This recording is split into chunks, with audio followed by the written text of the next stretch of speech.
The sound of their laughter still echoes in my mind. A brittle kind of joy, sharp, rehearsed, and cruel. It happened in the boardroom. I stood there, hands steady on the table, while my wife and her sister, clones in both blood and ambition, sat across from me with the smugness of people who believed they had finally won. "Effective immediately," my wife said, her voice wrapped in honey and venom, "you're dismissed." I didn't ask why. I already knew.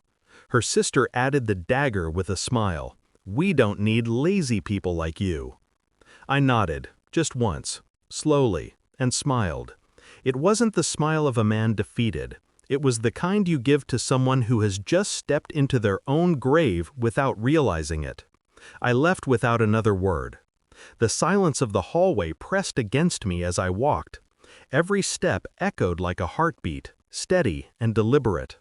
That night, I poured myself a drink. I didn't drink it. I watched the amber liquid instead, the way it caught the light, fractured it. They thought they'd taken everything, but they hadn't read the contract, not yet. It had started months ago, small things, missed calls, late meetings, whispers that stopped when I entered the room. My wife was changing, not in appearance, she always looked perfect, but in the way she carried silence. Too careful, too distant. Her sister, meanwhile, lingered too long at my office door. Her smiles, always slightly too kind. Her eyes, always slightly too knowing. I began to sense something beneath the surface, a quiet choreography between them. It wasn't just personal, it was professional. Their father, the founder of the company, had been growing ill. Control was shifting. They were preparing for succession. And I, her husband, the man who'd built half the infrastructure, who'd pulled the company from its first collapse, was becoming inconvenient. So they planned, together, two sisters bound by blood and secrecy. And I watched, pretending not to see. Pretending not to notice the late-night calls between them, the redacted documents on her desk, the sudden amendments in the company charter that she insisted I didn't need to worry about. But I worried, quietly, deeply. I had signed the contract years ago, during the merger. It was her father's idea. He said it was a protection clause, a formality. Funny how protection changes shape over time. I began collecting fragments. Not proof of betrayal, not yet. Proof of motive. Meeting minutes, voting records, legal drafts marked confidential. I memorized names, dates, file paths. I became invisible in my own office, the ghost of a man who once trusted. When they fired me, I said nothing, because the plan was already in motion. The contract, my contract, had a clause buried deep within it, Section 14B. It stated that in the event of my termination without cause, my equity, patents, and proprietary rights reverted fully to me. But that wasn't the best part. It also transferred all executive authority for 6 months to an acting trustee, appointed by her father. And her father trusted only one person to oversee it. Me. I knew she hadn't read it. Neither had her sister. They had skimmed, signed, smiled. Ignorance dressed as power. Still, I waited. I wanted them to taste their triumph before it turned to ash. That night, I sat in my car outside the company building. The windows fogged with my breath. The city lights flickered across the dashboard like dying stars. I thought about the years I'd given her, the trust, the plans, the illusions. And I realized something cruelly liberating.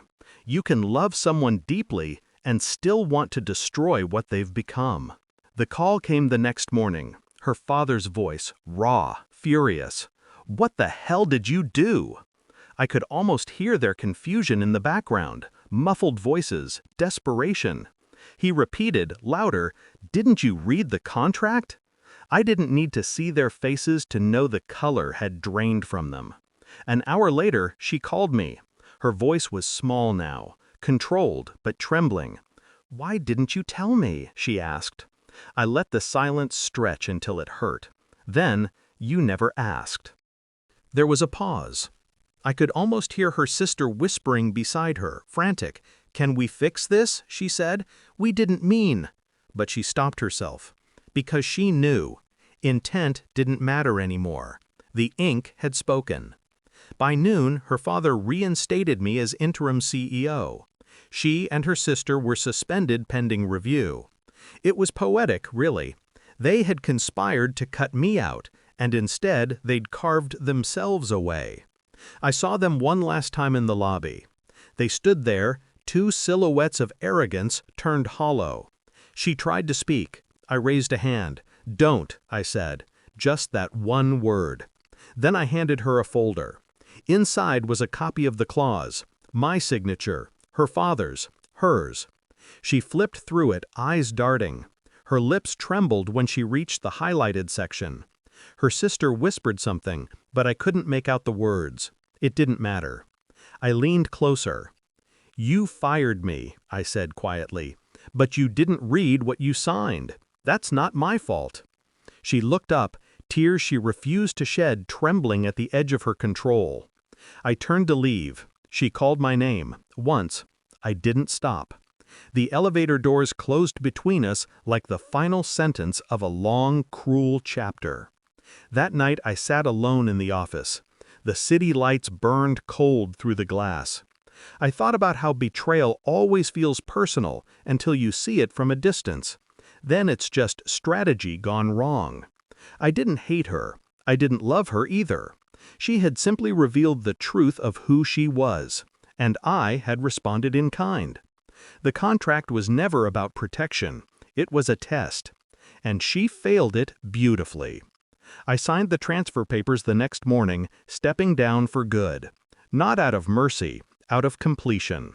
As I walked out for the last time, I caught my reflection in the glass doors. Calm, distant, free. They had fired me to win control, but in the end, I was the only one left with nothing to lose.